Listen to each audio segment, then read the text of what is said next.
What's going on, everybody? Wade with Swamp Donkey Archery. So I got another bow review I'm going to do today, and it's one that I've noticed that the bow's been around for a few years now, but it really seems to be growing in popularity. Maybe not necessarily just this bow, but one thing that I've been noticing is people starting to look at smoother drawing, like single cam bows, sacrificing a little bit of speed from your harsher speed bows to getting a smoother draw, mainly more for a hunting setup. So one thing that I've been seeing is the bear species. So if you're kind of interested in my take and my review on it, stick around. That's what we're about to do.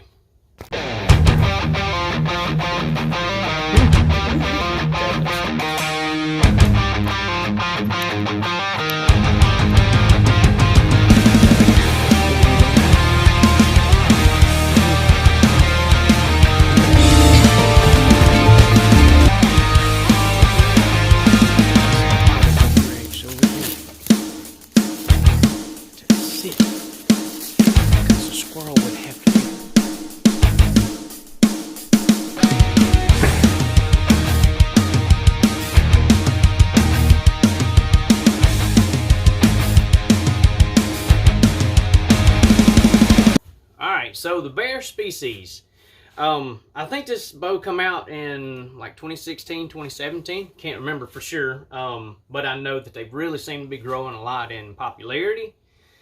So I've got one here in the shop that I was wanting to kind of get some numbers for y'all on, because I've had several people kind of checking into them, trying to figure out what they look like. Excuse me, I'm playing with my fuzz for where the peep sight goes in here. So just want to give you my little take on it. This review, I'm going to try to do a little better than some of my previous reviews. If you've looked at any of my earlier ones, like the Diamond Prism and like the maybe the Ritual 35, my review kind of sucked a little bit. At the time, I didn't have a chronograph, and I was still kind of trying to figure out what I wanted to do, how I wanted to do it. So any of you guys that may have watched my early reviews and be like, this guy kind of sucks, y'all forgive me on them earlier ones. I might actually redo a few of them just to get them to look a little bit better. So that being said, moving on. The bear species. So this is a single cam bow, split limb. What single cam means for some of you that may not know it is, rather than having two really aggressive cams linked together by cables, you have one semi-aggressive cam on the bottom and a wheel on top. And this is a two-string bow. You have one string that starts on the bottom cam, goes around, goes up and over, and links to itself on the bottom. And then you have your cable linking your cam to your limb. Okay, and what that does, it gives you a lot smoother draw. These bows aren't near as fast as your dual cam bows, but what they are is they're a whole lot smoother. They're easy to draw. A lot of people say, I can't even feel it when it breaks over. It's just I draw it back and then then I've got it back. I've got a little deal on my computer that I tried to set up something new that I'm doing, try to get y'all a little bit more information. I'll show you that in a second. I set up what you call a draw curve, where you can actually see the draw plotted out on a chart, kind of give you a visual representation. Because it's one thing to watch somebody on a video draw it back and say, hey, this is nice and smooth. You really can't figure that one out unless you draw it back yourself. So maybe this will give you a little better idea of what the draw feels like. So let me go over the stats on this thing.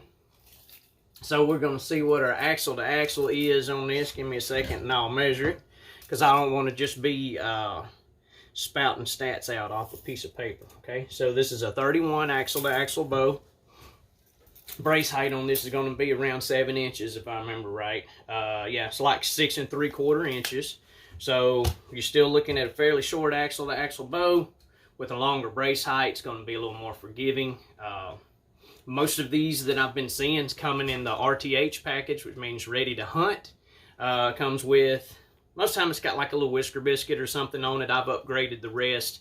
And of course, it ain't going to have these same strings on it because these are my donkey threads on here. I wanted to upgrade this one a little bit when I got it in the shop. So most of the RTH packages are going to come with some type of inexpensive rest, like your Trophy Ridge sights. They come with the Trophy Ridge 5-arrow quiver, and then the little Trophy Ridge stabilizer. And most of the time, this stabilizer in the pack comes with a wrist strap. So they come already rigged up, ready to go. The bow itself is, you know, a fairly solid feeling little bow. I mean, it's still a kind of an inexpensive bow, so don't be shooting a $1,200 bow and pick this one up and expect it to feel the same way when you shoot it, because it's not. But it's still not a bad bow. These come in 2 separate draw ranges. You have the one that's like 45 to 60, which is this one, and then they also come in one that's a 50 to 70 or 55 to 70, something like that.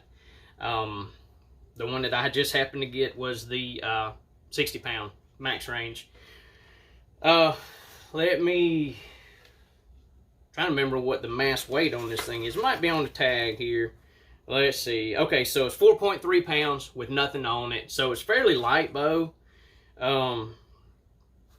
Draw length does go from 23 to 30 inches. So this is a fairly user-friendly bow. Go down and fit some pretty small kids out to a full-grown adult. I have this bow set on a max of, well, I got, not a max, like I said, it maxes out at 60. So I've got it set on 55 pounds right now in 28-inch draw. I'm going to run a few errors through it here in a minute and kind of give y'all some real-world numbers. But before I do that, I am going to show you my little draw curve chart that I made over here, so you can kind of get an idea of what I'm talking about, being a smooth transition, a smooth draw. So hold tight. Okay, so like I was telling you, I've done this little chart here to kind of give you an idea of what the actual draw looks like on this. I started my measurement at like 8 inches, because that's about where the arrow was hanging over the rest, and it's kind of center point of the bow. So we started out drawing it at 8 inches, and if you look, see if I can kind of get that glare off there. If you look, I've got on this little chart inches of draw, and then here's your poundage as it goes up. So I just wanted you to see that. So you start out, and then it kind of eases into your peak weight, and it hits peak weight, and it kind of holds there for a little bit. And then when it breaks over, it kind of slowly breaks over. It's not what you call a hump and dump. It don't, like, you'll go up and then get to your peak weight and then drop down here, like just within half an inch.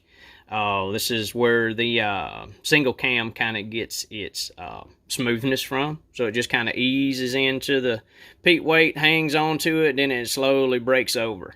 So I just want to show you this. If you guys like this, let me know. Hit me in the comments down there.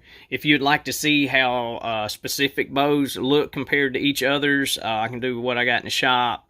Or if you if you want to see what like a speed bow, what I would call an aggressive draw looks like compared to a smoother draw, let me know. Hit me in the comments down there, and I may make a few videos of kind of comparing different type bows to each other, so you can kind of see what the draw looks like.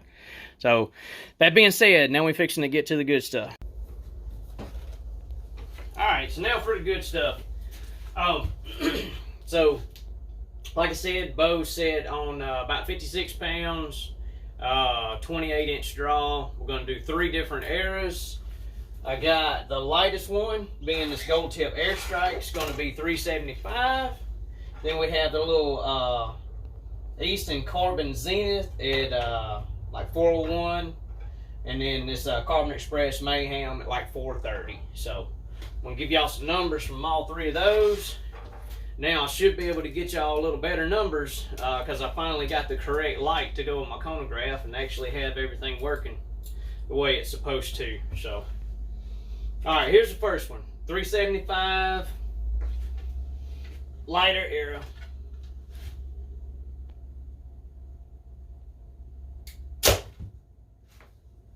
$267. Now the 401 grain.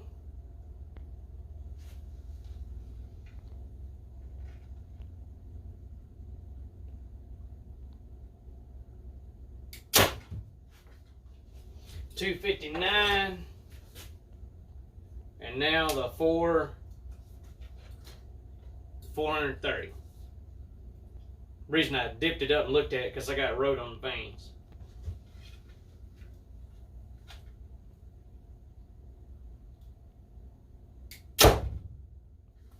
$2.50. So there you go. $2.68. $2.68 for the lightest one. $2.59. No, yeah, $2.59 for the medium, then $2.50 for the heavier. Like I said, this ain't a speed bow. This bow is made to be nice, smooth drawing, easier on your shoulders, easier to draw in compromising situations if you were on a stand. Like I said, I've been seeing people kind of looking into these just for hunting purposes, and kind of easier on the shoulders. So that being said, I can't think of anything else as far as some numbers or stats to give you on that. Went over the weight of the bow. We've done the different weight ranges and everything on it. Showed you the little draw chart, the little draw curve. Shot you some arrows through it. I don't know anything else I can give you. If you can think anything you want to know on it, hit me up in them comments down there. Appreciate everybody watching me up to this point. Like I said, let me know if you got any questions.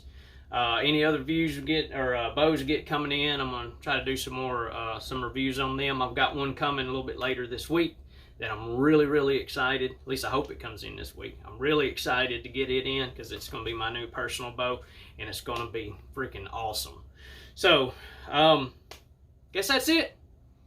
Like I said, let me know if you got anything else. Be sure and like this video if you don't mind. Sub to my channel, hadn't already done it. Follow me on all my social media platforms, Swamp Donkey Archery, across Facebook and Instagram.